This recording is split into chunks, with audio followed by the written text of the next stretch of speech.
अप्रैल 1945 दूसरे विश्व युद्ध का अंत करीब था और जर्मनी पूरी तरह टूट चुका था। बर्लिन की सड़कों पर हर तरफ तबाही थी, टूटती इमारतें, जलते घर और गोलियों की आवाजें। सोवियत सेना शहर के दरवाजे तक पहुंच चुकी थी, लेकिन इस बर्बादी के बीच जमीन के 50 फीट नीचे एक जगह अभी भी बची थी, फ्यूरर बंकर। यही वो जगह थी जहां दुनिया का सबसे खतरनाक आदमी अपनी आखिरी सांसों का इंतजार कर रहा था। एडोल्फ हिटलर 29 अप्रैल 1945 की रात। बंकर के अंदर माहौल बेहद तनावपूर्ण था। हर कोई जानता था कि अब बचने का कोई रास्ता नहीं है, लेकिन हिटलर अब भी अपने भ्रम में जी रहा था। वो मानने को तैयार ही नहीं था कि जर्मनी हार चुका है। वो अपने जनरलों पर चिल्ला रहा था, उन्हें गद्दार कह रहा था, लेकिन सच्चाई उसके सामने खड़ी थी। उसी रात एक अजीब फैसला लिया गया। हिटलर ने अपनी प्रेमिका ईवा ब्राउन से शादी करने का फैसला किया।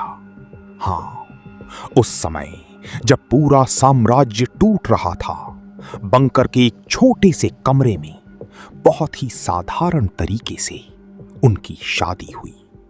कोई जश्न नहीं, कोई मुस्कान नहीं, बस एक डर और अंत का एहसास। शादी के कुछ ही घंटों बाद हिटलर ने अपना आखिरी राजनीतिक बयान लिखा, जिसमें उसने अपनी हार का दोष अपने ही लोगों और जनरलों पर डाल दिया। और फिर उसने एक और फैसला लिया, मौत का फैसला। 30 अप्रैल 1945 सुबह बंकर के अंदर सन्नाटा था। बाहर सोवियत सेना सिर्फ कुछ ही मीटर दूर थी। गोलियों की आवाज अब और तेज हो चुकी थी। हर किसी को पता था अब बस कुछ ही घंटे बचे हैं। दोपहर के करीब हिटलर और ईवा ब्राउन अपने कमरे में चले गए। उन्होंने अपने सबसे करीबी लोगों को अलविदा कहा। किसी की आंखों में आंसू थे तो कोई डर से कांप रहा था। और फिर दरवाजा बंद हो गया।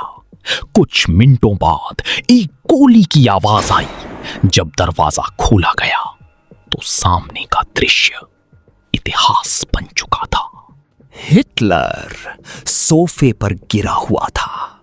उसने खुद को गोली मार ली थी और ईवा ब्राउन जहर खाकर मर चुकी थी।